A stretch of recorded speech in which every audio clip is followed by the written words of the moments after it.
Si vous aimez le mystère, le paranormal, et que vous souhaitez en savoir plus sur les recherches en cours, eh bien restez avec nous sur Fréquence Évasion et découvrons ensemble en compagnie de scientifiques et de témoins les phénomènes que l'on dit surnaturels. Patience, c'est dans une poignée de minutes sur Fréquence Évasion. Fréquence Évasion. Fréquence Évasion. Dans quelques instants sur Fréquence Évasion, la clé du mystère, nous serons en compagnie de Peter Knight et nous parlerons d'OVNI et de multidimensionnalité. À tout de suite. Réactualisez régulièrement toutes vos applications iPhone et Android sur les sites de Fréquence Évasion Radio et Monte Carlo Azur, fréquenceévasion.com, fréquenceévasion2.com et montecarloazur.com. Fréquence Évasion. Fréquence Évasion.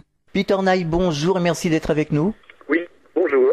C'est la première fois que vous participez à l'émission La clé du mystère. Oui, ça me fait plaisir. Nous allons parler d'OVNI, de multidimensionnalité. Voilà. Alors vous êtes l'auteur du Code secret des envahisseurs, vous avez été témoin d'un phénomène que l'on pourrait qualifier d'OVNI, vous avez pris des photos. Est-ce que vous pouvez nous expliquer ce que vous avez vu exactement ? Alors vous parlez de la photo qu'on a vue dans l'interview Oui. Rendez-vous avec Rock. C'est ça. Exactement. Ça, c'était aussi un exemple de quelque chose qui me suit depuis très longtemps, parce que j'ai déjà vu d'autres. J'ai vu des disques volants dans les gorges du Tarn. J'ai été suivi, donc j'ai vu aussi un autre tube transparent où il y avait des sortes d'hommes grenouilles dedans. Et donc là, ça fait suite à toutes ces histoires, donc, puisque c'est depuis mon enfance que je vois ça. Donc ça fait suite à toutes ces histoires étranges j'appelle pas ça des contacts, j'appelle ça une sorte de vie que j'ai naturellement plongée en apnée presque, une plongée en apnée et qui me mène à quelque chose que je ne comprends pas vraiment moi-même, hein, parce qu'il y a une manipulation derrière tout ça, donc il faut faire très attention. J'estime que les contactés devraient faire très attention, parce que dès qu'ils croient que c'est des extraterrestres, alors là on est foutu là, parce que c'est autre chose. J'ai découvert en étudiant, j'ai été obligé d'étudier pendant plus de 30 ans cette question, et je peux vous assurer que ce ne sont pas des extraterrestres, hein, carrément. Hein. Ah bon ? Alors, à votre avis, c'est quoi ? Alors je vais justement vous montrer quelque chose à partir de Maurice Chatelain, qui était un chercheur travaillant pour la NASA, hein, d'ailleurs je crois qu'il est à l'origine des moteurs de la fusée Apollo. Maurice Chatelain qui connaissait d'ailleurs très très bien Jacques Vallée. Donc Jacques Vallée qui est une figure emblématique de l'univers OVNI. Hein. Oui. Et là, Jacques Vallée, c'est un personnage que je ne connaissais pas vraiment, même si j'ai eu tout ça, même si je n'ai pas lu vraiment Jacques Vallée, curieusement, hein, c'est curieux toutes ces histoires, parce que je me suis référé dans mon enquête, c'était une enquête très approfondie que j'ai fait depuis des années, et qui correspond à une évolution paranormale de l'homme sur la Terre, et ce paranormal est en relation avec tous les mythes et toutes les religions, et qui auraient dû faire de l'homme un principe actif dans l'élément cosmique. Mais on n'a pas eu ça. Pourquoi ? Parce qu'il y a eu détournement de l'information à travers justement ces religions et les groupes OVNI. Donc je reviens à Jacques Vallée qui justement a enquêté sur ces groupements OVNI, et je vais vous dire de quoi il est question là. Je vous lis juste un tout petit détail de ce que dit Maurice Chatelain dans son livre Les Messagers du Cosmos, paru chez Robert Laffont dans les éditions Énigmes de l'univers. Allez-y. Donc il dit Jacques Vallée propose une nouvelle explication du phénomène des soucoupes volantes qui est encore plus invraisemblable que les précédentes, mais qui pourrait malheureusement bien être parfaitement exact. Depuis quelque temps déjà, un certain nombre de chercheurs indépendants avaient envisagé la possibilité que les soucoupes volantes aient une origine terrestre. Mais une origine terrestre, je vais vous dire, au niveau du noyau même de l'ufologie, l'origine terrestre, il faut basculer ça dans les temps antiques, hein, quand je dis origine terrestre. Donc voilà, lui, il pense que les Russes et les Américains n'ont pas à voir avec ça, mais j'ai découvert dans mon enquête, via Jacques Bergier, que si justement les Russes et les Américains collaborent avec ça depuis à peu près la Deuxième Guerre mondiale, voire la fin de la Deuxième Guerre mondiale par l'opération Paperclip. Et je vais vous expliquer pourquoi. Alors voilà ce que dit donc ce qu'a découvert Jacques Vallée. Il pourrait exister en effet sur la Terre, dont les continents ne sont que partiellement explorés et dont le fond des océans ne l'a encore jamais été, Une société secrète très puissante, disposant de ressources financières énormes, avec des bases souterraines ou sous-marines, où seraient construits et lancés des engins mystérieux en forme de soucoupe volante, qui seraient propulsés par un champ unique semblable à celui que Brown avait découvert, et il avait démontré la puissance fantastique avec Einstein au cours de l'expérience de Philadelphie. Il faut savoir quand même que ce n'est pas vraiment Brown, ça c'est la théorie, mais c'est Tesla. Ouais. Des bobines de Tesla avaient été mises sur l'Eldridge E173, avaient été interconnectées et généré un super champ de force comme savait le faire Tesla depuis 1893 à peu près avec ses bobines. Donc avec des bobines, le courant électrique est changé en flux électromagnétique et vous n'êtes pas désintégré par la foudre. Ouais. C'est un maillage qui se fait par une sorte de super champ répulsif magnétique très connu de l'armée, très comme ils racontent que c'est faux, ils connaissent pas ça c'est complètement idiot, forcément avec la furtivité et tout, ils savent très bien ce que c'est. Donc voilà, alors ils disent, il continue, Maurice Châtelain, il dit Jacques Vallée entreprit une investigation complète de ces groupements, feignant de croire à leurs théories extravagantes. Donc comme toujours aujourd'hui, on en est encore là dans le New Age, afin de voir si son hypothèse pouvait être valable et si ces groupes pourraient avoir une origine commune sans même le savoir eux-mêmes, ce qui est juste ça.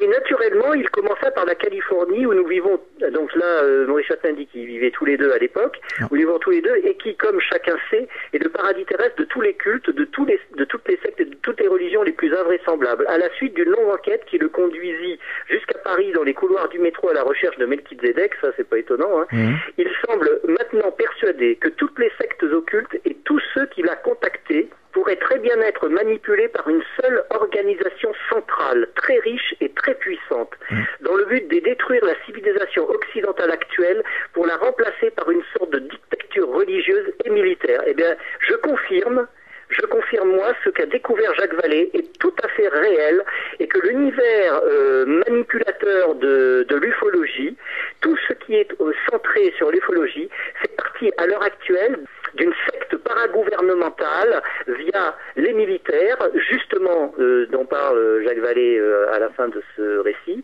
et qui fonctionne à l'heure actuelle avec le système et les gouvernements. C'est-à-dire que, je vais vous dire, et ça ne rigole pas, c'est que le Vatican lui-même est complètement, on pourrait dire, une des figures centrales de cette manipulation gigantesque au niveau religion, pour nous faire croire en un Jésus-Christ à l'extérieur, c'est-à-dire dans le temps, afin qu'on les adule en arrière-plan, que j'appelle ça le syndrome des dieux de l'Olympe, pour les adulations.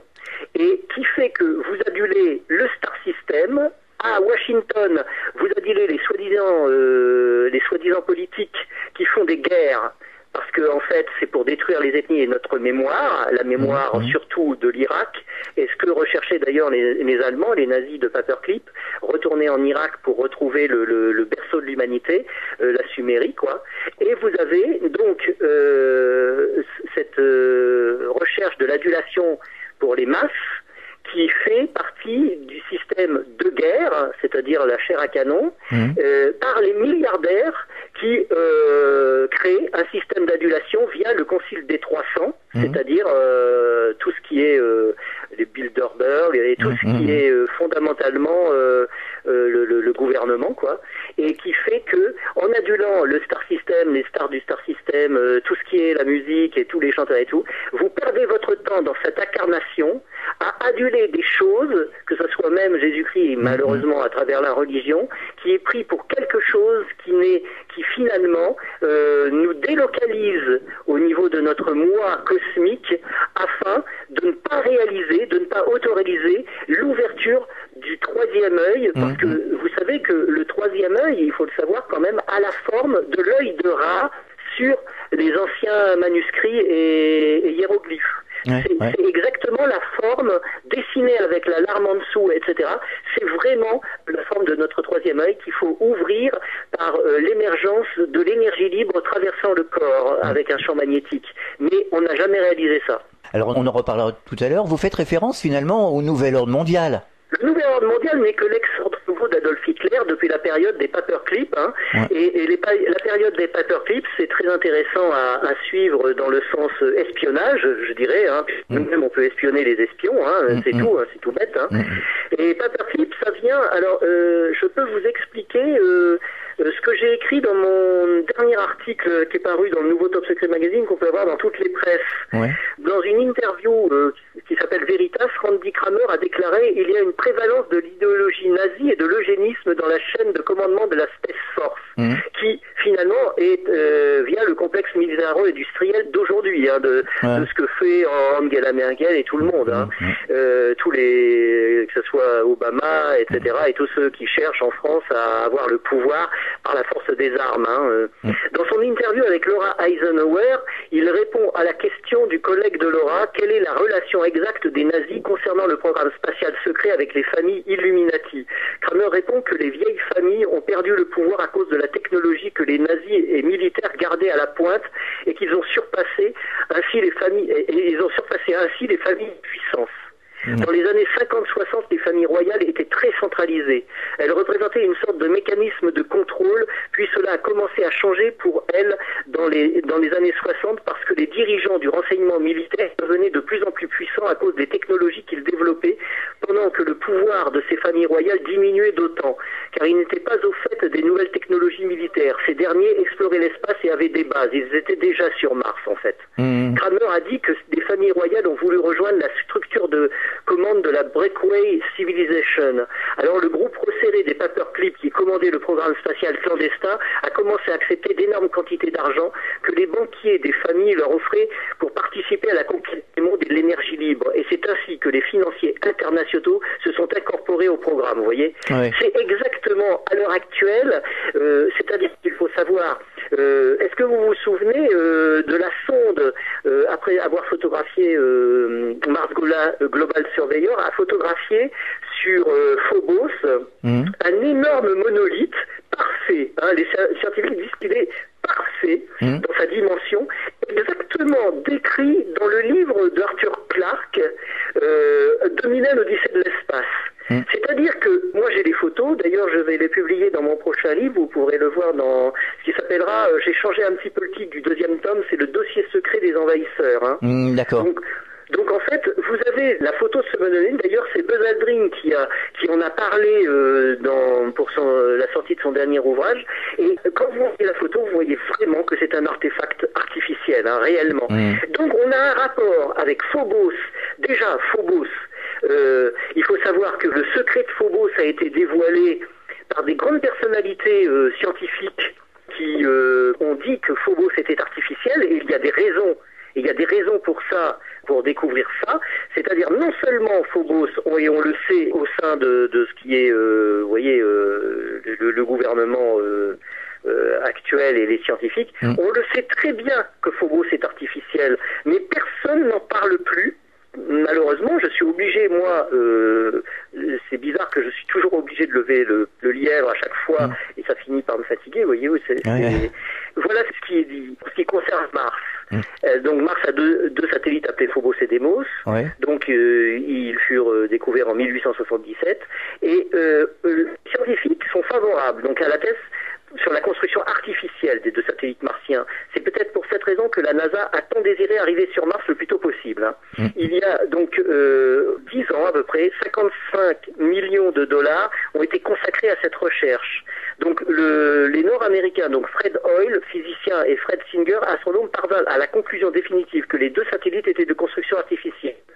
Raymond Wilson, chef du service de calcul mathématique du service de l'astronautique nationale américaine, fut chargé par l'administration spatiale NASA de contrôler le dit projet qui comportait le lancement de sondes spatiales capables de vérifier si le satellite Phobos était de construction artificielle.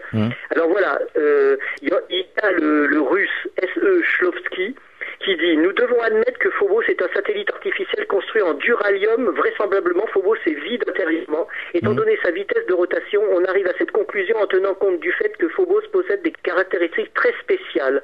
Aucune planète n'est si petite que Phobos. Les deux satellites de Mars, Phobos et Deimos, sont excessivement proches de la planète elle-même. Actuellement, on considère que Phobos n'est éloigné de la surface martienne que de 6000 à 9000 km avec une tendance à la réduction.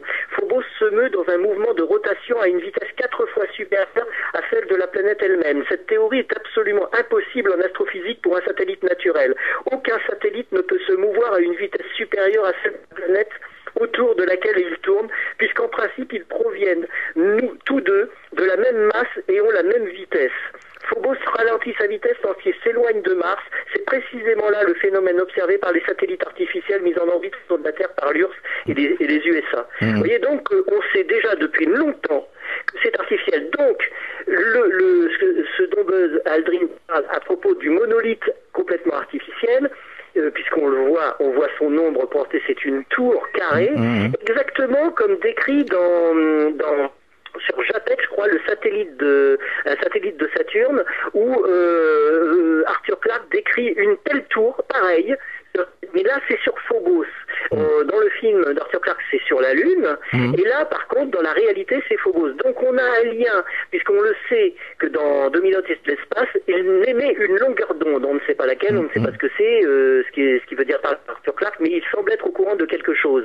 Or, si on comprend bien que c'est sur Phobos un satellite artificiel qu'il y a une structure artificielle, donc le visage de Mars était pris, puisque je l'ai dit, vous avez dû voir mon interview, il existe réellement, et c'est pas la mission de Michael Malin qui va nous dire le contraire, puisque ils avaient ôté 250 tonalités de gris dans la gamme des gris pour photographier, où ils disent que c'est tout plat, qu'il n'y a rien, qu'il n'y a pas de visage. C'est un mensonge éhonté. Moi j'ai les photos anciennes, ils m'ont envoyé leur cahier Vincent Di Petrio, de ceux qui ont étudié sur 20 ans avec Richard Hoagland. Ils m'ont envoyé leurs photos, et je peux vous assurer que c'est pas des rigolos, les chercheurs Richard Hoagland. À côté, Michael Malin, c'est un pauvre rigolo, parce que je peux vous affirmer concrètement, par rapport à moi, les observations que j'ai fait d'OVNI, c'est-à-dire tout ce qui est dans le système solaire et qui est sur la Terre, et toutes les observations d'OVNI, c'est que ça m'a aidé d'une certaine manière. Je ne sais pas qui m'aide, entre guillemets, je ne sais pas qui me contacte, est-ce que c'est vraiment,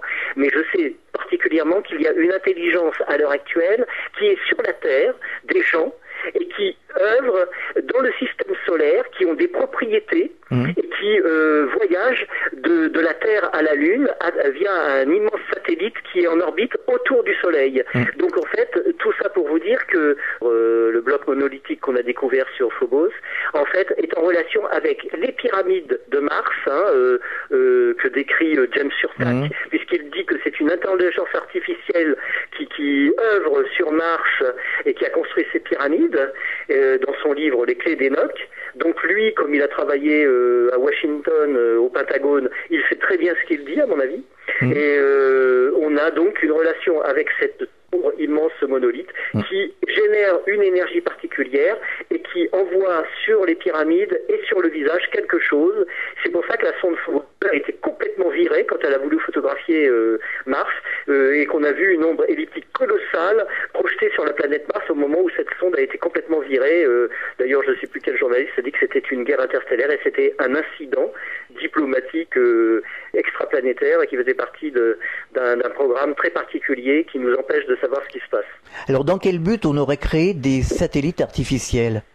Les satellites artificiels ont été mis, si vous voulez, en action. Pourquoi ? Parce que au début des années 50, on a observé un immense satellite à l'équateur de la Terre, qu'on a peut-être appelé le Chevalier Noir. Je ne sais pas si c'était ce nom-là au début qu'on a donné, mais en tout cas, après qu'il y ait eu cette visite très particulière, ce Chevalier Noir inconnu, un énorme engin, eh bien, on a décidé de créer des satellites d'observation. Alors revenons aux disques que vous avez observés. Ces disques, ils se présentaient comment ?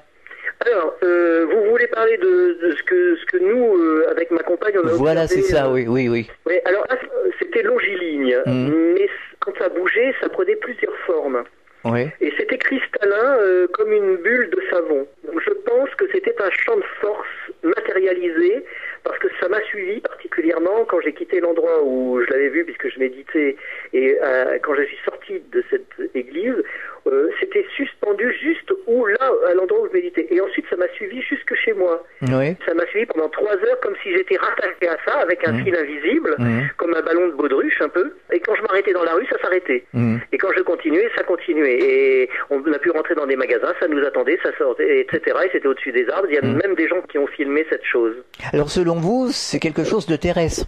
Alors non, alors moi je dirais que ça vient d'une ancienne civilisation qui vit sur la Terre depuis très longtemps et qui a atteint le principe de l'immortalité relative. Oui. par des régénérateurs que l'on voit dans la série Les Envahisseurs d'ailleurs, puisque vous verrez dans mon deuxième tome qu'ils ressemblent étonnamment, ces générateurs, ils sont manufacturés, hein, ils ont été construits, et ça guérissait le cancer, et ils ont été virés par Sloan Kettering, qui voulait que les gens soient empoisonnés et vivent de la pharmacopée chimique. Ouais. Alors ce code Adamski, à quoi ça correspond ? Le code Adamski, je vais vous dire ce que c'est. J'ai dit donc, si vous avez vu cette interview, quelque chose de très profond, dans le sens de ce que je viens de vous dire là, et des autres interviews. C'est-à-dire, j'ai découvert un truc très particulier qui fonctionne, c'est invariable. Le code Adamski est invariable pour toutes les données de l'ufologie mondiale. C'est-à-dire que ça ne bouge pas, c'est invariable, c'est monolithique. Je vais vous expliquer ce que c'est en quelques mots. D'accord. Voilà. On n'est pas préparé, si vous voulez, à comprendre que l'homme, à l'heure actuelle, je parle au niveau de notre civilisation, à comprendre, comme les orientaux, que notre énergie est valide dans le sens quantique. C'est-à-dire qu'il faut comprendre que le code Adamski, tel qu'il a été amené à travers la série Les Envahisseurs, c'est quelque chose de particulier. Il faut retourner au contact de George Adamski.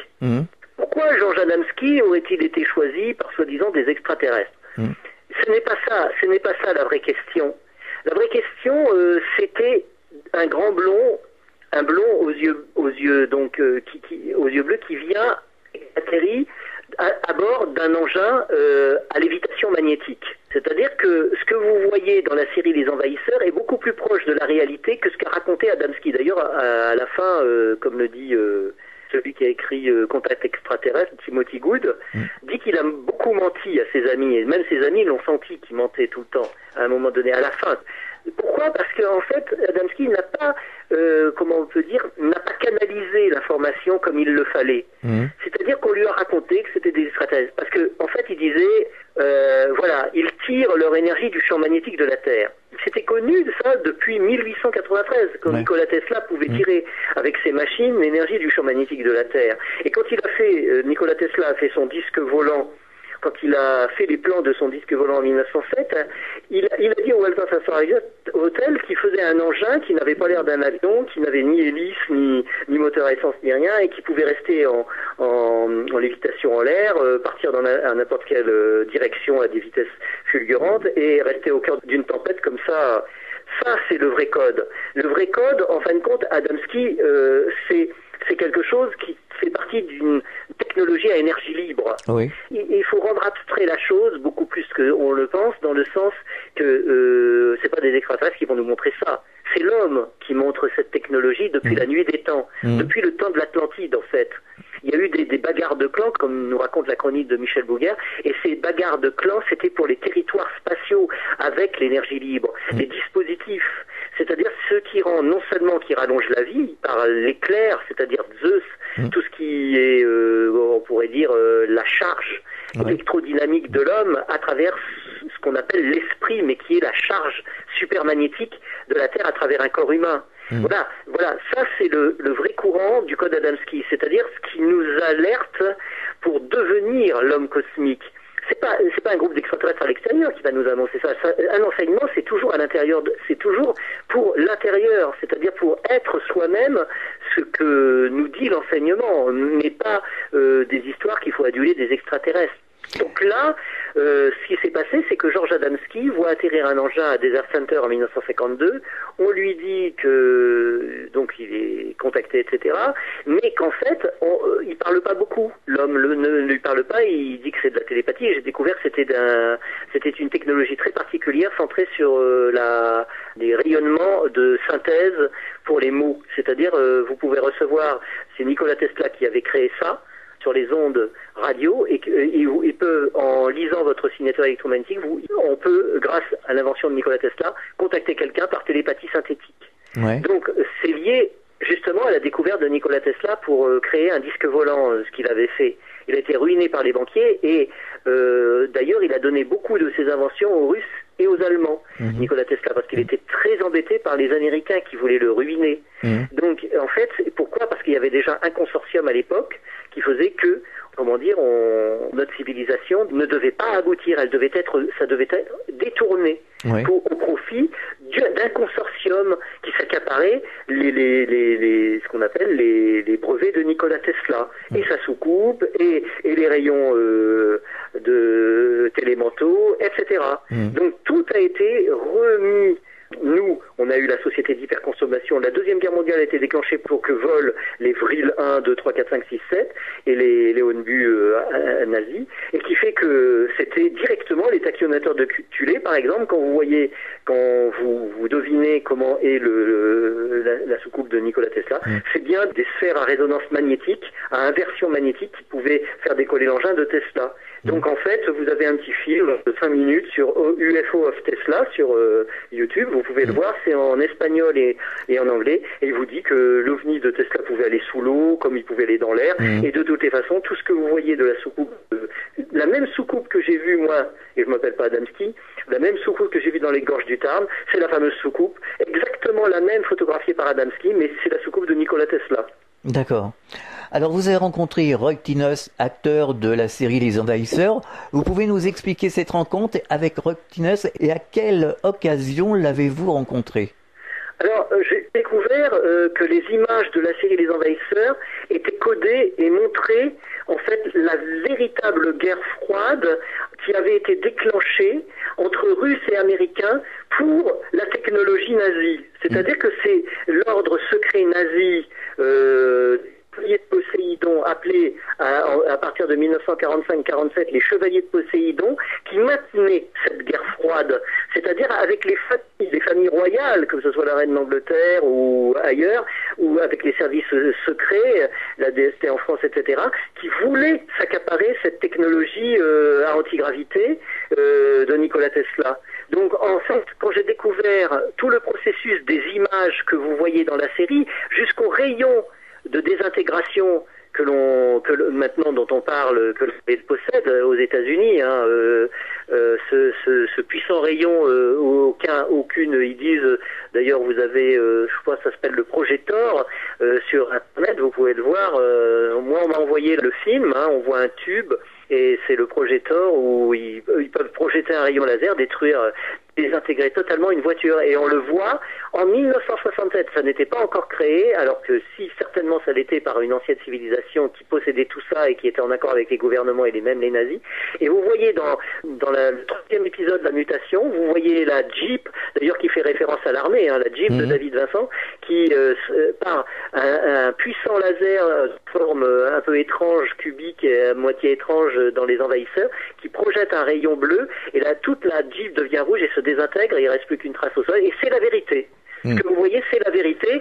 D'ailleurs, avant de répondre à votre question là, il faut que je vous parle de Breton, qui a dans le livre Histoire magique, Histoire de France, tome 2, de 1977, page 360, Guy Breton et Louis Poès racontent que des gens désintégrés auraient été atteints par des rayons comparables au laser. Il explique qu'il faudrait penser que ce rayon aurait existé dès 1860 lorsque la comtesse Corneille réduite en cendres. Bien avant donc de lire Breton, j'avais découvert ça moi-même.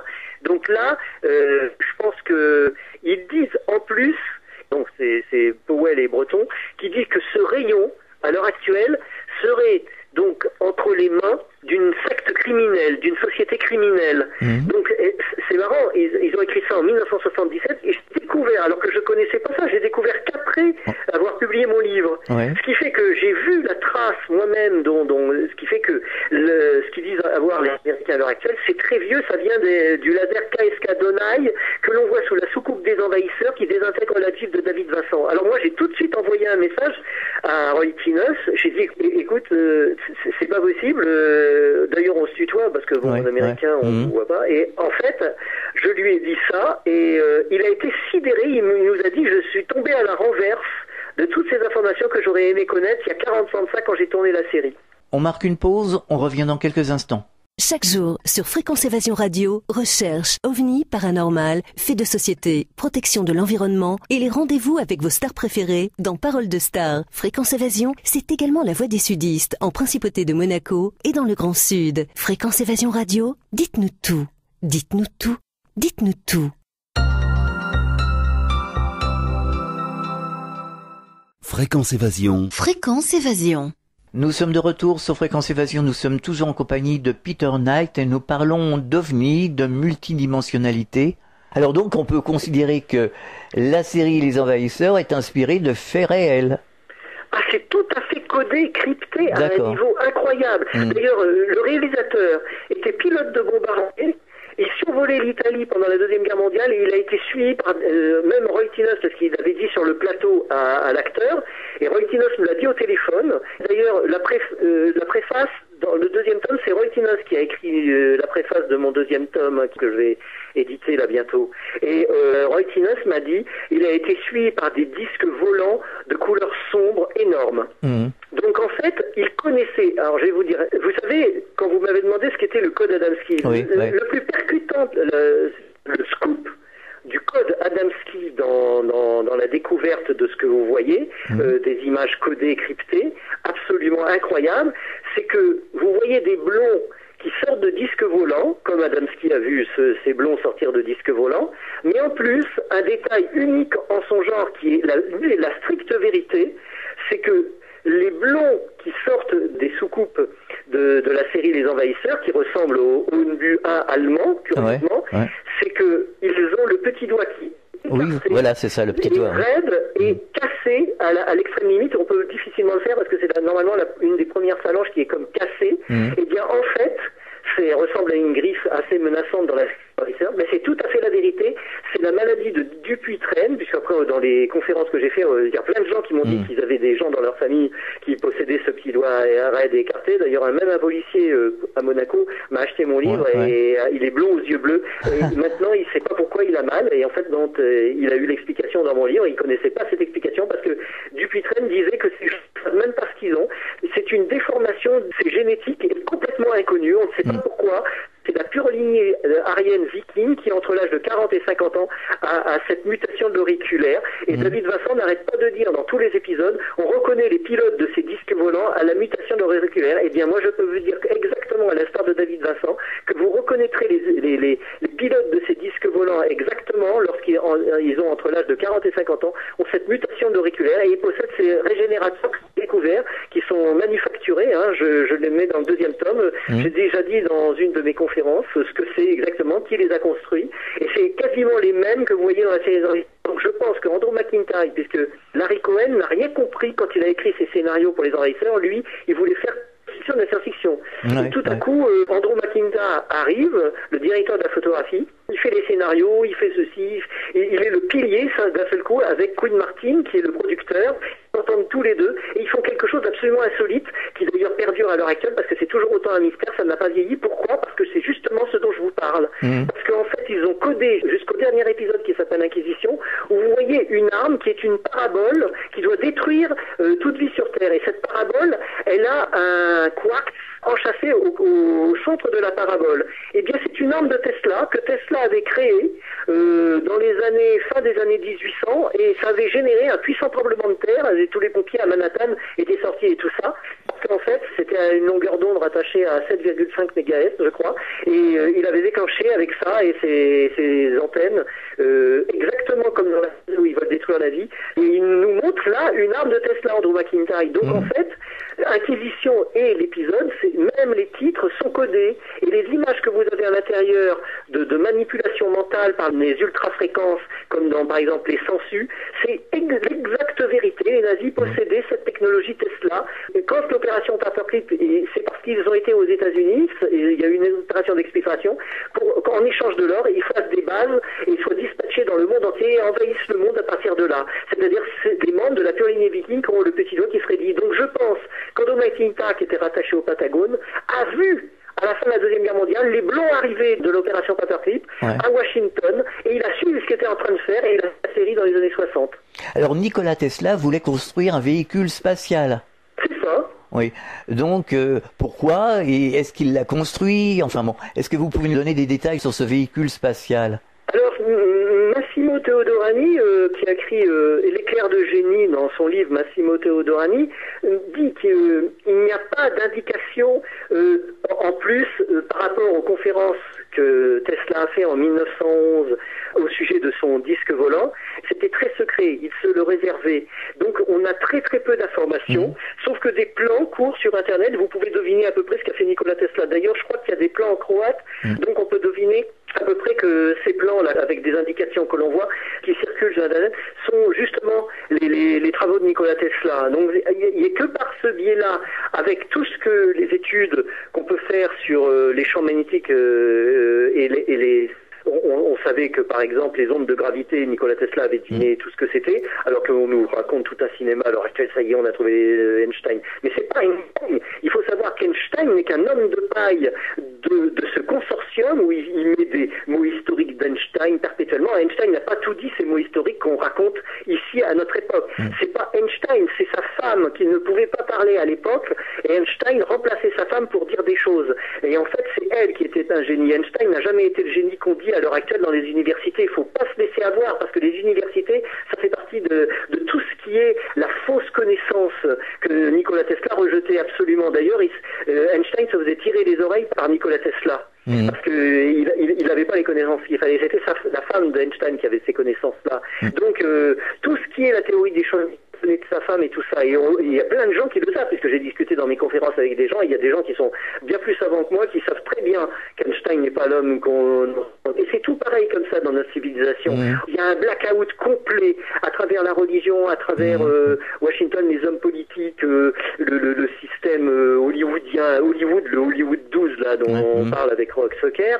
C'est ça, c'est des gens qui sont à Hollywood, dont Roseanne Barr parle, et qui chapeautait. Roseanne Barr dit bien que c'est le CIA qui chapeaute, des nazis qui chapeautent Hollywood pour nous envoyer des images de science-fiction afin de croire que tout est faux à travers la science-fiction. Mais c'est tout à l'envers. Et ce que je peux vous dire du disque de Tesla, c'est que Tesla, comme John Kelly en 1860 qui a fait le rayon laser à désintégration sonique, c'est John Kelly qui l'avait élaboré bien avant que les Américains fassent ces études-là. Comme d'ailleurs tout ce que font les Américains, ça vient des nazis quasiment, et des chercheurs avant que les nazis aient volé leur plan, donc leur plan de recherche. Et donc en fait, il faut savoir que John Kelly et Tesla refaisaient les armes antiques, donc décrites par Madame Blavatsky, comme l'œil de Capi, je crois, qui étaient des rayons désintégrateurs de la période Atlante. Donc toutes les machines à résonance magnétique et tout ce qui était à l'ancienne avec les quartz, tout ce qu'a refait Nikola Tesla, c'était ces anciennes machines qu'il était en train de reconstruire grâce à son maître à penser Vivekananda, donc qui était un sage hindou, et toute la période Mahabharata, tout ce qui était Bhagavad Gita, je pense qu'il a dit des secrets, une sorte de... je pense que Vivekananda faisait partie d'un groupe secret qui était en accord avec Nikola Tesla pour recréer un âge d'or sur la Terre, et donc il a dû décrire certaines... comment on peut dire, il a mis en relation Nikola Tesla avec un organisme qui était très ancien sur la Terre et qui avait gardé la mémoire des origines, c'est-à-dire celle de l'Atlantide et de l'Hyperborée, du continent hyperboré et limurien. Et je pense que Nikola Tesla, il n'a pas fait ça tout seul. Tous ses plans étaient issus de quelque chose, dont sa boîte noire, sa mystérieuse boîte noire. Oui, la boîte noire, oui. Il la mettait dans sa voiture, elle démarrait et elle aurait pu faire le tour de la Terre sans arrêt, avec une énergie infinie. Oui. Alors, selon vous, les ovnis, est-ce qu'il y en aurait de nature extraterrestre? Alors, il ne faut pas chercher ça maintenant à l'heure actuelle. Il n'y a rien à l'extérieur, à mon avis, d'après ce qu'a découvert MK Jessup en 1950, c'est qu'un champ magnétique crée un changement de phase de la matière et qu'il y a des mondes à l'intérieur des mondes. Je pense donc au pont Einstein-Rosen, par exemple, je pense que ça nous conduit directement à des phases de la matière interchangeables. C'est-à-dire, vers le pôle existe un super champ magnétique. Je voulais en parler justement. Au centre du pôle Nord, il y aurait des portes interdimensionnelles qui permettraient de passer dans d'autres dimensions, c'est ça?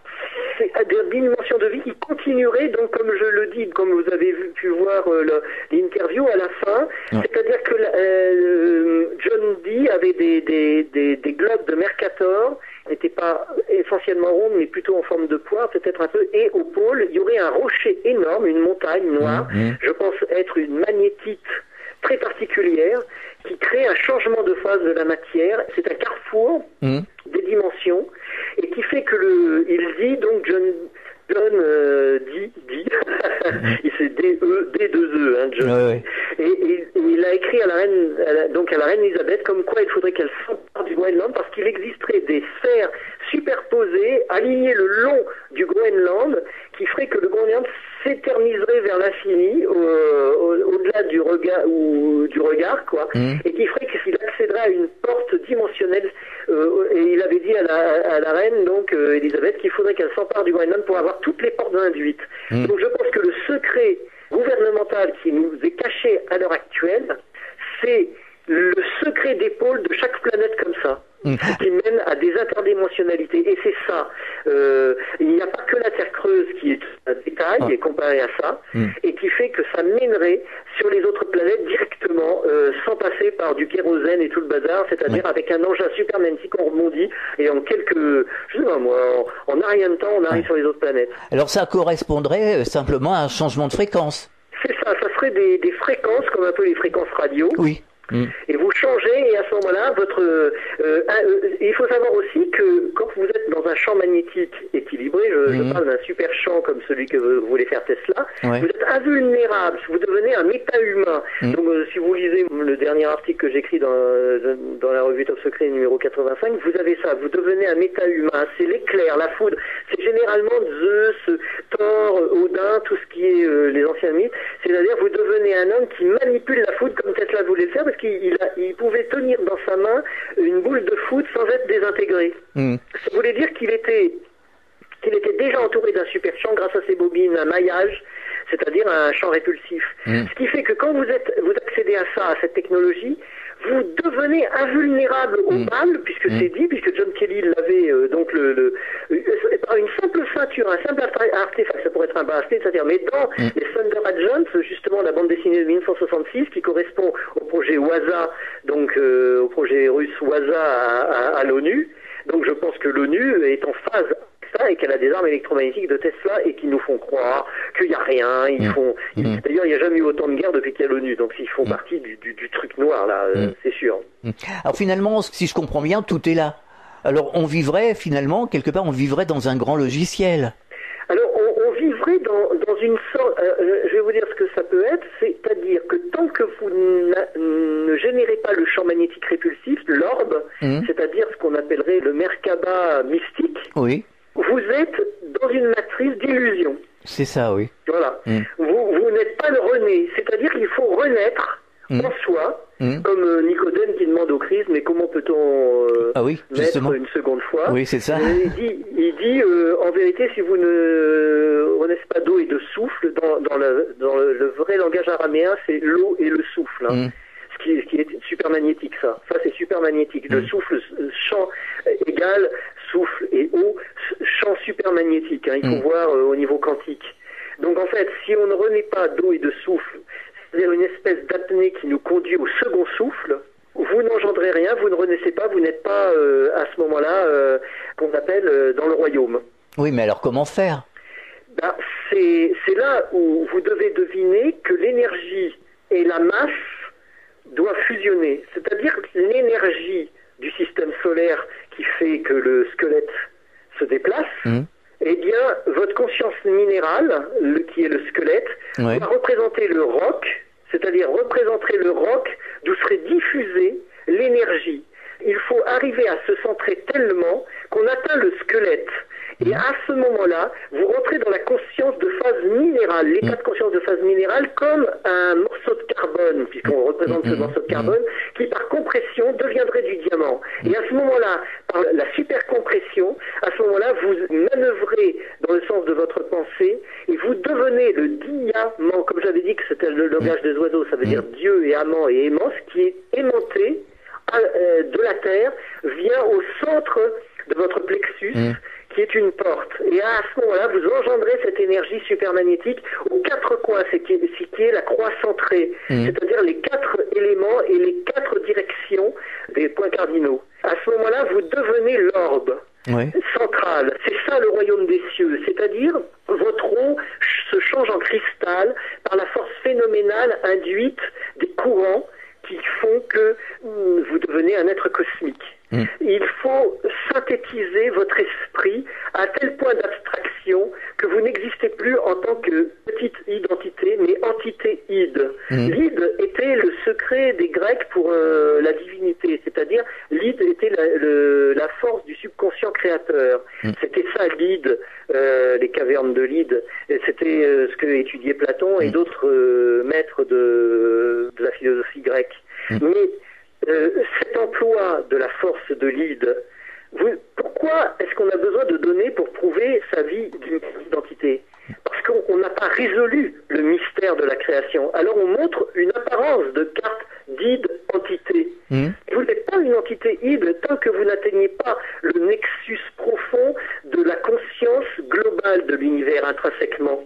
Donc en fait, vous n'êtes rien, personne n'est rien. On n'est qu'une image utilisée par ce qu'on appelle ceux qui veulent gouverner ce monde extérieurement. C'est les hommes préhistoriques qui recherchaient le feu à l'extérieur. Ils en sont toujours là, les gouvernements. Donc en réalité, ce qu'il faut comprendre, c'est que nous sommes illuminés de l'intérieur. Mais je ne parle pas des Illuminati d'à l'heure actuelle, qui sont complètement perdus.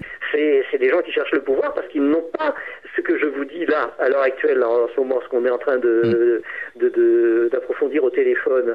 En fait, l'identité, telle qu'on doit la concevoir, est cosmique comme Tesla le savait, comme dit Vivekananda. Moi, j'ai beaucoup lu Sri Aurobindo pendant toute mon enfance. J'ai été bercé par Sri Aurobindo. Je suis même allé au lieu en Inde où il était et j'ai rencontré des gens très intéressants. Sri Aurobindo, c'est carrément ça. C'est le véritable homme. D'ailleurs, il s'est extirpé de son corps consciemment. Il est pas mort inconsciemment. Il s'est extirpé de son corps. Il est resté d'ailleurs assis. Il avait placé un miroir et on voit à un moment donné, il s'est expatrié dans une autre dimension avec son... Il y a des gens qui peuvent le faire. Il avait le droit de le faire parce qu'il pouvait le faire. C'est ce que font les gens qui sortent de leur corps, qui font des sorties astrales. Voilà, mais malheureusement, il y a ceux qui le font. Bon, ils le font comme ça. Mais Sri Aurobindo, lui, il est parti définitivement. Il n'a plus voulu rejoindre son corps physique. Après, il est parti dans une dimension très précise, une dimension qu'il voyait, qu'il savait où il allait. C'est différent. C'était un maître, quoi. D'ailleurs, on l'a considéré comme le Christ à une époque, et c'était certainement très très proche de la vérité. Mais personne ne s'en est jamais aperçu. C'est pour ça qu'à la limite, ça n'est pas très important, la religion. Ça, je suis tout à fait d'accord avec vous. Oui. Voilà. Ce qui compte, c'est l'emploi de cette énergie. Alors, comme j'ai dit, si nous sommes ce morceau de carbone, ce charbon qui doit devenir du diamant de compression, et diamant veut dire ce langage de Dieu, justement, diamant, eh bien, on est là en face, c'est-à-dire que les diamants sont éternels. C'est vrai, dans James Bond c'est dit, mais c'est vrai. Ça veut dire que le carbone devient éternel. Ça veut dire que c'est à partir de là, de la troisième dimension, que vous pouvez atteindre l'immortalité relative. Vous voyez, c'est le concept d'abstraction qui permet l'action. Je dirais, comme un bouddhiste qui veut tirer une flèche, il s'occupe pas, il s'occupe pas du centre de la cible. Il est centré en lui, il tire l'arc et en fait la corde, et c'est le retrait, ça. Ça veut dire, dans l'image, il est en retrait. Et pour l'action, il lâche seulement. Il laisse aller. Et ça atteint ou non la cible. Et voilà, c'est ça la philosophie, c'est-à-dire que nous devons entrer en abstraction, mais pure et simple, dans le sens où, quand vous lâchez pour quelque chose qui n'est pas de ce monde. On marque une pause, on revient dans quelques instants. Chaque jour sur Fréquence Évasion Radio, vos rendez-vous quotidiens. Écoutez Fréquence Évasion en téléchargeant l'application iPhone ou Android et retrouvez-nous sur www.fréquenceévasion.com. Infos, chroniques, interviews et détente. Fréquence Évasion Radio, dites-nous tout. Fréquence Évasion. Fréquence Évasion. Nous sommes de retour sur Fréquence Évasion, nous sommes toujours en compagnie de Peter Knight et nous parlons d'OVNI, de multidimensionnalité. Alors pourquoi immortalité relative? Pourquoi relative? Parce que il s'agissait pas de croire qu'il fallait s'expatrier avec des drogues ou la religion à travers une espèce d'éternité astrale. Ça, c'était mauvais comme principe et comme plan. Ça n'est pas ça qui compte. Si on est là dans un ordre où des champs magnétiques peuvent être générés à travers le système de vie élaboré physiquement, c'est que physiquement on a à faire quelque chose pour une forme d'éternité, c'est-à-dire ne pas séparer les choses. Là, par exemple, vous avez un point sensible que très peu de gens comprennent et que Nikola Tesla justement avait compris, et c'est pour ça qu'il est devenu un génie, c'est que vous avez l'astral et l'éther. Oui. Mais l'éther n'est pas l'astral. Non. C'est là où il faut comprendre la chose. Attention, il faut vraiment comprendre. Et je vais vous donner une image très particulière, c'est que le fameux Jésus qui prend son baptême dans le Jourdain, on voit une colombe qui descend sur sa tête. La colombe qui descend, c'est l'éther. Oui. C'est-à-dire l'espèce de coton qui viendra dans votre corps. C'est-à-dire que vous êtes une antenne physiquement. Tant qu'on est, c'est pourquoi Krishnamurti avait dit, il est né en vain celui qui ayant eu le rare privilège d'être né homme ne révise pas Dieu dans sa vie. C'est-à-dire l'id. Quand je dis c'est l'identité de Dieu en fait, l'entité id. Mais ça veut dire que quand vous attirez l'éther, c'était le souci de Nikola Tesla et bien d'autres chercheurs encore au niveau du yoga et de la recherche méta-humaine. C'est-à-dire, vous attirez l'éther. L'éther, c'est qu'il faut être une antenne pour attirer l'éther. On n'attire pas l'éther comme ça. Si vous êtes dans le rien, dans le néant, et surtout pas dans l'astral, parce que si vous êtes dans l'astral, vous n'attirez pas l'éther non plus. Parce que, vous voyez, est-ce que vous savez que des gens qui reviennent de la mort... Oui, justement. Qui disent qu'ils ont été dans le coma... J'en interviewe régulièrement, justement. Alors, il y a comme une espèce d'insatisfaction. Ils étaient très bien là où ils étaient, c'est embêtant qu'ils soient revenus là, oui, tout à fait. Voilà. Pourquoi ? Parce qu'en fait, ils n'ont pas fait le lien entre ce qu'ils représentent au niveau de ce que je dirais l'éternité, mais plutôt dire l'internité, c'est-à-dire qu'il ferait qu'il y aurait un lien dynamique, un pont, entre le soi super énergétique et magnétique et ce qu'on appelle le domaine de la gangue d'apparence dont se sert cette énergie pour voyager entre les mondes. C'est-à-dire ce monde dit dimensionnel de la Terre en trois phases, c'est-à-dire en tridimensionnalité, doit être, comment on peut dire, habité par quelque chose. C'est ce que l'homme cherche inconsciemment ou subconsciemment. C'est d'ailleurs pour ça qu'il fait des guerres, qu'il fait une société parce qu'il cherche partout mais il trouve pas parce qu'il se centre pas. Donc en réalité, c'était la phase pour se nourrir, c'était l'éther. C'est-à-dire qu'il faut faire descendre la colombe sur soi et atteindre le niveau de silence pour que le corps reçoive le centre de l'univers qui est l'éther. C'est pas à des kilomètres, c'est là.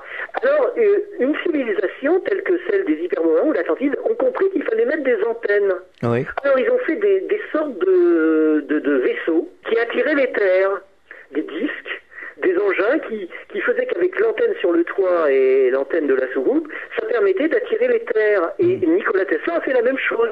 Il a tiré l'éther avec sa voiture, sa Pierce Euro dans les années 30, avec une antenne d'1m83, je crois, à l'arrière, et avec une boîte étrange qui aussi attirait l'éther avec des tubes à vide dedans, mais qu'on n'a pas trop identifié. Et bizarrement, c'est ça qui attirait l'éther. Et quand vous attirez l'éther, vous pouvez tout faire. C'est-à-dire tout s'expanse à l'infini.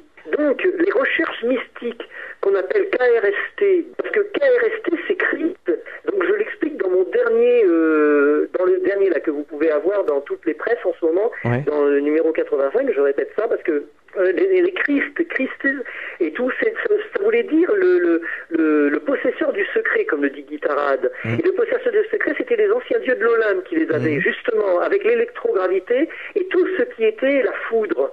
Donc ça attirait les terres, leur technologie attirait les terres et pouvaient devenir des maîtres qui atteignaient ce que j'appelle donc, pourquoi l'immortalité relative ? Parce que tant qu'on n'a pas dépassé, par exemple, vous êtes sur une autoroute, vous ne dépassez pas telle voiture. Ça veut dire que si vous n'avez pas une voiture assez puissante, vous ne dépasserez pas la voiture, vous arriverez à sa hauteur, mais si vous avez une voiture plus puissante, vous la dépasserez. C'est ça l'immortalité relative. C'est-à-dire que quand on parle de mort, pour l'instant, pourquoi parler de mort et de vie éternelle tant qu'on n'est pas arrivé à quelque chose ici sur la Terre relativement ? Pour arriver relativement, il faut tout relativiser dans un certain sens, même la mort. Donc, quand vous relativisez la mort, vous allez découvrir la vie. Et la vie, justement, la vie s'ensuit que vous pouvez atteindre une forme d'immortalité physique, dite relative, quoi. Oui, parce que j'ai des expérienceurs de NDE qui me disaient que finalement la mort, c'était une naissance. C'est ça. Voilà. Donc finalement, ce que je suis en train de comprendre, c'est que finalement on pourrait vivre sur toutes les dimensions à la fois, sans forcément passer par la mort. C'est ça. C'est ça. Donc c'est exactement ça. Voilà. Ni ce phénomène de réincarnation, etc., etc. C'est ça, c'est ça. Et c'est un complot, ça. Je peux vous affirmer que la mort que l'on vit à l'heure actuelle est un complot paragouvernemental avec des machines atlantes qui détruisent notre vie. Tant qu'on ne trouvera pas à combattre ça, on croira en cette mort. Et finalement, donc, est-ce qu'il y a des gens qui ont compris comment il fallait procéder ? Alors, personnes ont compris ça. Moi, je suis tout un cycle en moi qui fait que à un moment donné, je vais écrire là-dessus. Il y a un livre que je prépare de ça. Et tout le monde pourra le lire, hein. C'est un livre assez secret, mais ça sera mon dernier livre d'ailleurs. Après, j'aurai terminé d'écrire tout ça. Après mon 3e livre du dossier secret des envahisseurs, je vais sortir ce fameux livre-là dont il est question sur qu'on appelle le développement de l'immortalité relative, quoi.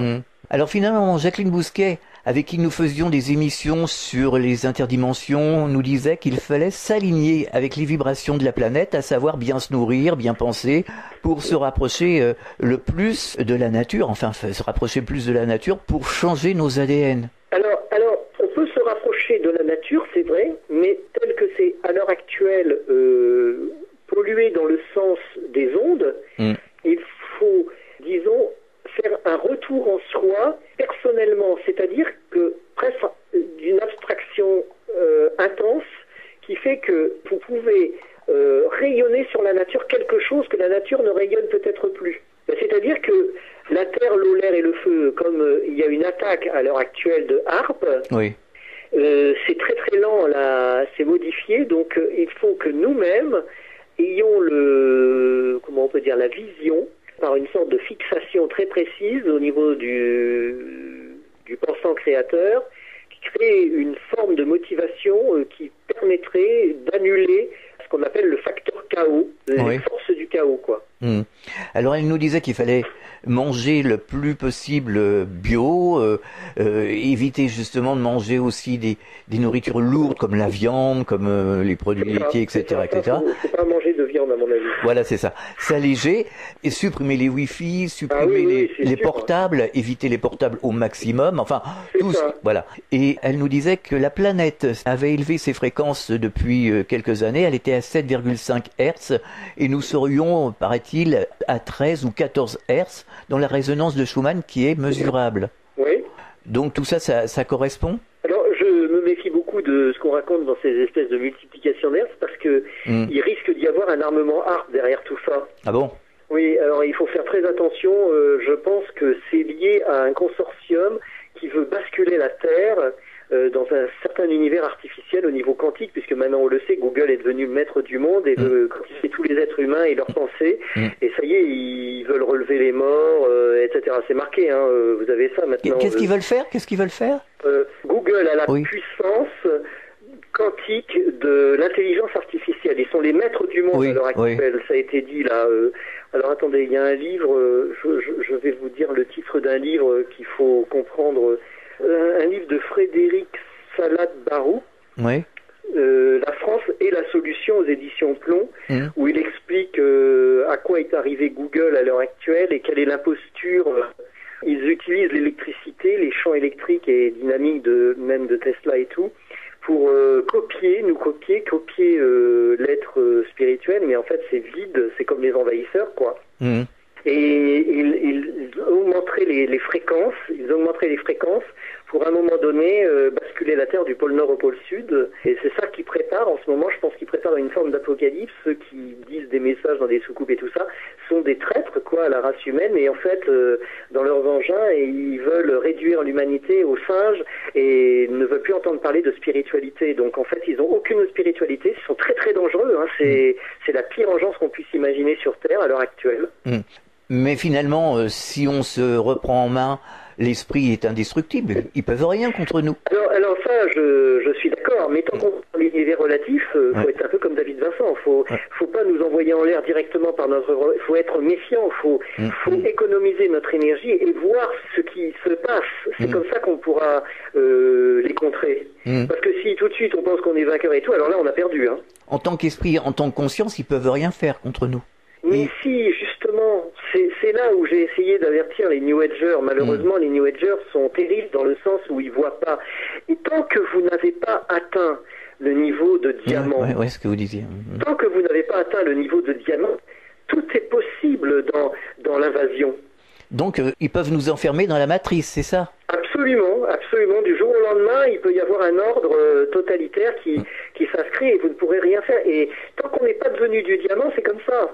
Et donc, quand on meurt, on repart dans l'astral qui est aussi une matrice. L'astral, astral, finalement, ça serait une espèce d'espace astralo-cybernétique d'une certaine manière, puisque c'est complété par des machines atlantes délétères, quoi, où il y a quelque chose qui fait vieillir, etc. C'est à l'envers, ça tourne à l'envers de ce que la Terre-mère tournait dans l'autre sens, très certainement, et là, la polarisation est délétère et négative. Donc on vieillit, donc ça a été créé de toutes les façons, de toutes pièces, parce que naturellement, on devrait atteindre l'immortalité relative, mais maintenant, c'est qu'une élite. C'est qu'une élite qui a ça. Alors, je peux vous dire quelque chose qui fait que vous voyez Elysium, le film Elysium, avec Jodie Foster. Bon, eh bien, Jodie Foster, vous voyez, pour moi, elle fait partie de quelque chose qui fait partie de l'élite d'une certaine manière, et les messages qu'il y a là-dedans sont des messages très négatifs. C'est-à-dire, elle est directrice de Elysium, et elle tue les gens qui voudraient avoir la technologie qui guérit les corps, qui génère l'immortalité relative, quasiment, hein, qui crée la jeunesse, etc. Et donc, Jodie Foster, elle détruit les gens ceux qui ne sont pas riches, quoi, et qui devraient... Alors, je pense que là, il y a un vrai message, puisqu'il y a une de mes amies qui a fait partie de l'élite à un niveau, et elle m'a dit, tu sais, que aux États-Unis, l'élite n'appelle pas l'Amérique les États-Unis, ils l'appellent Elysium, justement comme dans le film. Donc, comme l'on voit dans le film, c'est un satellite artificiel qui, étonnamment, ressemble à la roue de Werner von Braun. Et la roue de Werner von Braun, on peut croire qu'elle n'a pas été construite, mais j'ai découvert dans mon enquête que pendant l'émission Apollo, la roue de Werner von Braun a été construite, en fait, pour une élite. D'ailleurs, les plans sont tellement précis de la roue de Werner von Braun c'est à tomber par terre. Tout est détaillé, même des petites navettes achetées par des milliardaires qui viendraient accoster le long de la roue. Eh bien, ça aussi, ça existe réellement. Or, j'ai découvert un document qui correspond à ça, et je peux vous dire ce que c'est. Il a été étonné, le chercheur ufologique Antonio Ribera, qui a écrit ces mystérieux ovnis jusqu'à présent, ils nous ont épiés mais demain, aux éditions de Vecchi, dit quelque chose d'absolument intéressant. Il dit que, en fait, la zone survolée par les ovnis au cours de leur mission, il parle des années 60, hein, au cours de leur mission de reconnaissance, mesure environ 2000 kilomètres. Elle s'étend à peu près également de part et d'autre du méridien allant d'un pôle à l'autre. C'est ce que disait l'amiral Byrd, curieusement. Conformément aux prévisions qui jusqu'à présent se sont concrétisées parfaitement, le cycle d'exploration de la Terre par des vaisseaux spatiaux inconnus aurait dû s'achever en avril-mai 1961. Ça n'a pas eu lieu. Il dit, or, les vagues d'ovnis ont continué à déferler sur notre globe. Quelle explication peut-on donner de ce phénomène qui semble incohérent? Eh bien voilà, je vais vous expliquer comme c'était pas extraterrestre, en réalité, comme ça venait d'une intelligentsia de type nordique, c'est-à-dire la pure lignée viking qui possède le petit doigt raide que l'on voit dans la série des Envahisseurs, où tout est réel, hein. C'est la vraie guerre que vous voyez dans la série des Envahisseurs, la vraie guerre froide, hein, entre Russes et Américains et nazis. Et donc, David Vincent, d'ailleurs, j'ai oublié de vous dire, c'est un code. David veut dire le bien-aimé, et Vincent, ça vient de vincere, qui veut dire vaincre. D'accord. Alors, pourquoi Antonio Ribera nous dit que c'était sur de 2000 km en 2000 km des soucoupes qui survolaient, parce qu'en fait, il fallait des émetteurs, des réceptacles qui envoyaient l'énergie pour les soucoupes, en fait. Ça a été construit sur la Terre. Or, les antennes HARP, telles qu'elles ont été édifiées au pôle Nord, au pôle Sud, à Pine Gap, en Écosse et tout ça, ça permet de drainer l'énergie et de faire glisser leurs disques volants sur les ondes radio. Et c'est d'ailleurs les ondes radio, c'est ce qui fait que les disques manœuvrent, les ondes radio. Et justement, c'est dit dans la série Les Envahisseurs. Ils changent de longueur d'onde radio et le disque volant s'écrase. Et bien ils ont raison, et ils le savaient, Andrew McIntyre. D'où il savait cette information, Andrew McIntyre, celui qui a fait la série Les Envahisseurs. Il savait tout. Donc, je vais vous dire, c'est que en fait, pendant les années 50, ils ont installé, puisque c'est le contacté qui a travaillé pour les grands blonds aux yeux bleus, il a travaillé pour les pilotes de disques volants, Howard Menger, et il dit qu'il les aidait à installer des antennes dans les arbres. C'est ce qu'on fait à l'heure actuelle, on met des antennes dans des faux arbres. Oui, c'est vrai, ouais. Eh bien, c'est pour faire glisser leurs vaisseaux furtifs. Vous voyez? Alors pourquoi il se pose la question? Les vagues d'ovnis ont continué à déferler sur notre globe après 1961, où il dit, le cycle d'exploration de la Terre par des vaisseaux spatiaux inconnus aurait dû s'achever en avril-mai 1961. Mais pourquoi ça ne s'est pas fait? Parce que il y a eu des gens très riches qui achetaient des vaisseaux spatiaux, et ça s'est multiplié, il y a eu de plus en plus de vaisseaux spatiaux, comme il y a de plus en plus de voitures à essence sur la Terre. C'est pour ça qu'il y a eu cette invasion. Il il n'y a pas eu d'invasion, comme on dit, d'extraterrestres. Il y a eu une invasion de disques volants de Tesla, en fait, rachetés par des gens milliardaires et des nouvelles fortunes qui ont fait que leur famille après racheté des vaisseaux, etc. Et maintenant, voilà, il est très probable que nos mystérieux visiteurs disposent dans l'espace d'un satellite leur servant de base. Or, on a demandé à Werner von Braun de faire un satellite, une roue de 75 mètres de diamètre pour une élite. Et cette base, on croit qu'elle ne s'est jamais faite. Alors on la voit dans 2001 de cette espèce. Comme je vous dis que dans 2001 de cette espèce, on voit le monolithe alors qu'il est réel sur Phobos et que c'est une antenne aussi et qui doit rayonner sur les pyramides de Mars pour aider, puisque les pyramides aidaient au vol des Vimana et généraient une longueur d'onde électromagnétique au centre des pyramides, que ce soit sur le plateau de Gizeh, qui finalement, certains savants disent, le plateau de Gizeh est le centre géographique de la planète. C'est-à-dire l'hémisphère planétaire est contenu dans ce qui est pyramidal. Donc en fait, c'est une sorte de ce qu'on appellerait de balise la pyramide, hein, ça on le sait. Alors voilà, je répète, il est très probable que nos mystérieux visiteurs disposent dans l'espace d'un satellite leur servant de base. Il se présente peut-être sous la forme d'une roue de taille gigantesque animée d'un lent mouvement de rotation qui par centrifugation crée une force équivalente à la gravitation qui lui est nécessaire. C'est ce que disait von Braun, mais il ne fait pas référence à von Braun, là, Antonio Ribera. Il imagine quelque chose. Et c'est incroyable. Alors, voyez ce qu'ils disent. Cette base géante pourrait se trouver à 36 000 km de notre planète. Ce serait donc un satellite artificiel de 24 heures. Rappelons-nous que Clyde Tombaugh, le célèbre astronome qui découvrit Pluton, fut chargé par l'armée des États-Unis d'une mission ultra secrète. Il devait découvrir les satellites artificiels de la Terre bien avant que les Soviétiques lancent leur premier Spoutnik dans l'espace. Pour autant que nous sachions, il est possible d'affirmer que Tombaugh découvrit la présence de 2 satellites de ce type, dont l'un fut photographié plus tard dans les tracking stations de la Grumman Aircraft Engineering Corporation de New York. Ce satellite aurait un comportement très étrange puisqu'il suivrait une route allant d'est en est, donc à l'opposé de celle des satellites soviétiques et américains qui se dirigent tous de l'ouest vers l'est. Le plan de l'orbite de ce prétendu satellite de 24 heures serait animé d'un mouvement de contre-précession, c'est-à-dire que sa rotation s'effectuerait dans le sens contraire de celui de la rotation de notre planète. De cette façon, le plan orbital serait constamment tourné vers le Soleil et la base spatiale ne pénétrerait jamais dans l'ombre de la Terre. Il est probable que la lumière solaire fournit à cette base toute l'énergie qui lui est nécessaire. La combinaison de ces 2 mouvements permettrait à ce satellite de se déplacer apparemment chaque jour d'1 degré vers l'est. Il couvrirait ainsi peu à peu toute la surface de la Terre. Étant donné l'énorme distance qui le sépare de la Terre, aucun observateur placé sur notre planète ne pourrait l'apercevoir à l'œil nu, bien qu'il soit de taille gigantesque. Alors voilà où on en est. Et ça expliquerait quoi, ça?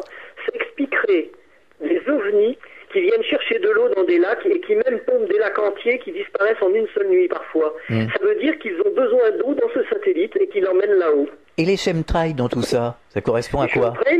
Les chemtrails, c'est le trafic de l'armée du complexe militaro-industriel qui envoie des particules de métal dans les nuages qu'il génère avec les avions. Parce que j'ai remarqué, et tout chercheur intelligent vous le dira s'il est vraiment un chercheur, je suis pas chercheur pourtant à ce point-là, et pourtant j'ai remarqué un truc incroyable, c'est que tous les nuages gazeux blanchâtres que vous voyez, qui se forment ensuite en cycle de nuages, eh bien, c'est créé par ces avions. Ça, je peux vous le dire, oui. Ils nous ont changé complètement le climat, en tout cas. Ah bah oui, le climat a été changé par les chemtrails, hein. Voilà, eh bien, vous avez un feuilleton. Donc je parle dans le 2e tome, Chapeau de cuir, qui s'appelle Dans 7 jours le déluge. C'est un feuilleton de 1965. Alors regardez dans 7 jours le déluge, ils expliquent exactement tout ça. Ils voient un nuage toujours à la même place. Il pleut sans arrêt. Et ils disent qu'ils mettent du iodure d'argent dedans. Et c'est pendant la guerre froide, John Steed dit ça. Et bien toutes ces informations, ils disent qu'un homme pourrait très bien avoir le contrôle du climat, donc le contrôle des êtres humains et de toute la Terre. Et Mapil découvre la machine qui crée ça, et il y a un homme qui meurt dans son champ, noyé à l'air libre à cause de toute la pluie. Et bien c'est arrivé réellement dans le Var, un homme est mort dans son champ, tout par la pluie qui est arrivée, il est mort noyé. Et c'est exactement l'épisode de Chapeau de cuir en 1965, et c'est l'épisode repris après, élaboré avec Sean Connery et Uma Thurman, dans Chapeau de cuir, la superproduction. C'est l'histoire du temps, et Sean Connery s'appelle Auguste de Winter, qui veut dire août en hiver, Auguste de Winter, qui fait chanter le monde et fait payer pour que si on paye, on n'a pas la pluie, quoi. Alors comment peut-on expliquer que, bon, par exemple, les associations, moi je connais plein d'associations qui se battent contre les chemtrails, qui écrivent au gouvernement, aux députés, comment se fait-il qu'on n'a aucune réponse et c'est le blackout total? Et ils n'en ont rien à faire, l'armée. L'armée, et d'ailleurs les civils, hein, puisque oui, oui. J'allais à la conférence où il y avait une dame qui dit aussi, il y a des compagnies d'avions civils qui font ça, hein, ils sont payés pour faire ça, pour avoir de l'argent. Oui. Donc en fait, non, ils n'en ont rien à faire, puisqu'ils sont en haut dans le ciel. Vous ne pouvez pas les atteindre, à moins jour, une espèce de roi Arthur du monde moderne arrive à acheter des armes et puis vise les avions avec ses petites armes sur l'épaule et on envoie ça dans les avions pour les descendre, quoi. C'est la seule solution. Hein. Mais je parle du gouvernement, je parle de par exemple François Hollande, enfin le gouvernement. François Hollande, il est payé pour se taire.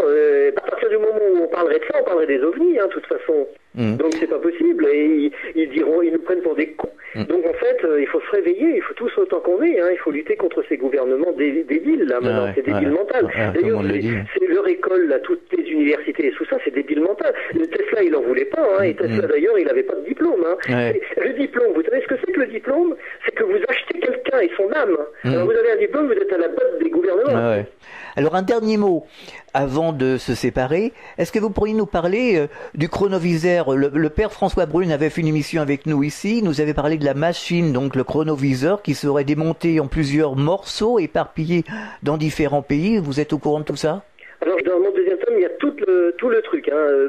François Brune, c'est un petit homme qui s'imagine même pas. Ça a été créé par Werner von Braun, le SS, l'ex-nazi. Werner von Braun avec, j'ai le nom hein, du physicien qui est au Vatican qui a travaillé avec Werner von Braun sur le chronoviseur. C'est en fait le chronoviseur est un dispositif majeur que l'on met dans les disques volants pour viser une époque. Donc c'est celui qui avait fait sa machine à remonter le temps. D'ailleurs, Nikola Tesla travaillait sur le voyage dans le temps avec sa machine qu'il avait présentée au roi de Belgique, qui s'appelait le temporisoscope, et qui est un scientifique très connu qui a fait une machine à remonter le temps, qui explique qu'on peut vraiment voyager dans le temps. Et là, j'ai oublié son nom, mais dans le deuxième tome, je l'ai marqué. Alors, vous aurez tout ça dans le deuxième tome parce que j'ai tout marqué en détail. D'accord. Donc, en fait, le chronoviseur, il faut savoir ce que c'est qu'en fait, c'est un chronomodulateur. C'est une modulation de fréquence pour les énergies de temps. Oui. Ah oui, voilà, c'était Émile Drouet. Émile Drouet, donc sa machine à remonter le temps est référencée, il y a le numéro de référence de son invention, au niveau des inventions, quoi. Et à l'équateur, il y avait un dispositif qui permettait à Émile Drouet, donc, de pouvoir comprendre les données de ce qui faisait qu'on pouvait voyager dans le temps, quoi. D'accord. Ça, je vous le dirai, il expliquait exactement très clairement comment c'est. Et donc, le chronomodulateur, c'est des longueurs d'onde qui peuvent envoyer à la limite jusqu'à la préhistoire. Alors, vous avez un film qui fait référence à ça, qu'une élite, c'est l'élite qui voyage dans le temps, donc parce qu'elle a des lingots d'or pour pouvoir voyager dans le temps, hein, ça me fait penser aux nazis, un peu ça. Et cette élite milliardaire voyage dans le temps et ça s'appelle Coup de tonnerre, le film. Et vous voyez que tout ça, et ça va jusque dans la préhistoire. Et il y a un livre de référence avec ça, c'est La patrouille du temps de Poul Anderson. Et tout ça, ça correspond à quelque chose de réel, puisque c'était un physicien, Poul Anderson, et je pense qu'il a mis des données réelles dedans. Est-ce que vous avez des projets? Ben oui, alors voilà, le projet, c'est que je fais une association à l'heure actuelle pour nous sortir de là. Hein, voilà. Je fais un roman à l'heure actuelle, un roman codé, crypté, exactement comme Hollywood pourrait faire des films cryptés. Hein, elle en fait toujours des films de science-fiction. Pour lutter physiquement et mentalement contre une force paragouvernementale cherchant à dominer notre imaginaire. Donc en fait, je fais la Thundervril. Donc je le dis à tout le monde, là, la Thundervril, j'ai mis le logo sur Facebook, mais je vais donner après une adresse où on pourra me contacter à une boîte postale. Bon, je commence par une association, après ça deviendra une société, où il pourra y avoir une intervention lorsqu'une opportunité se présentera afin de préserver le destin de l'humanité et garantir son évolution sur le plan cosmique pour l'empêcher de s'autodétruire. D'accord. Bah écoutez, voilà, vous viendrez nous en reparler de toute façon, pas de problème. Voilà. On peut vous retrouver sur Internet, vous avez un site? Oui, alors vous pouvez me voir sur Facebook, c'est Peter Knight de Monaco, hein, parce que comme j'ai eu le prix avec mon premier tome, le prix du meilleur livre étranger à Monaco, je mets Peter Knight de Monaco parce qu'il y a des centaines de Peter Knight. D'accord. Et le blog, c'est secretdesenvahisseurs.com. secretdesenvahisseurs.com. D'accord. Voilà, ça c'est le blog. Et moi, autrement, j'ai une page Facebook, c'est Le Secret des Envahisseurs. Le Secret des Envahisseurs. Pour terminer, vous auriez un message adressé aux auditeurs? je veux bien, adresser un message, c'est-à-dire que je pense que chaque être humain représente l'entité cosmique. Étant donné qu'on représente l'entité cosmique, on n'a pas à être assujetti à des gouvernements délétères qui, eux, n'atteignent pas ce niveau-là de l'entité cosmique. Donc, on n'a pas à être commandé, ni une société, une réelle société, c'est pour l'évolution. Prenons un exemple, un homme préhistorique qui veut prendre de l'eau dans sa main, une chute d'eau, il boit, il va s'apercevoir qu'il faut qu'il fasse un bol. Hein, il va fabriquer un bol. C'est comme ça que vient ce qu'on appellerait, au niveau très relatif, le génie. Donc là, je dirais que à l'heure actuelle, le danger est qu'on est en train de s'assoupir, de fondre dans quelque chose qui s'appelle le nouvel ordre mondial, alors qu'on n'a pas compris qu'on ne fait plus rien. On est là, on croit qu'on est actif, on est qu'utilitaire, comme des pantins. Donc il faut se sortir de ce cauchemar, de cette espèce d'hypnose collective où ils nous mettent une malbouffe dans le sens OGM, puisqu'ils installent les OGM pour nous endormir comme des rats de laboratoire, puisque c'est ça qu'on donne. On a des OGM, ça crée des enfants déformés ou n'importe quoi. Donc là maintenant, on n'est pas des entités biologiques, on est électromagnétique. C'est-à-dire que la Terre est un dispositif électromagnétique. Il y a pôle nord, pôle sud, et génère un super champ. Donc on doit nous-mêmes être à l'image de la planète, c'est-à-dire générer ce super champ, ce champ qu'on appelle le Merkaba dans l'univers mystique, mais qui est ce qu'on appelle l'id, le Dieu, quoi. Donc nous représentons, nous sommes, il y a ce qu'on appelle une dualité, nous représentons une dualité, nous sommes le petit, le grand, le fini, l'infini, le mortel, l'immortel, donc la créature, donc le créateur. Donc il faut fusionner les deux pour devenir un troisième être. Oui, et apprendre à penser par soi-même en tout cas. Voilà, c'est donner naissance à cet être matriciel, mais la vraie matrice cette fois. Matriciel. Tout à fait. Peter Knight, merci d'avoir participé à la clé du mystère et bon courage pour la suite. On vous dit à très bientôt en tout cas. Merci beaucoup, à bientôt. À bientôt, merci. Au revoir. Fréquence Évasion.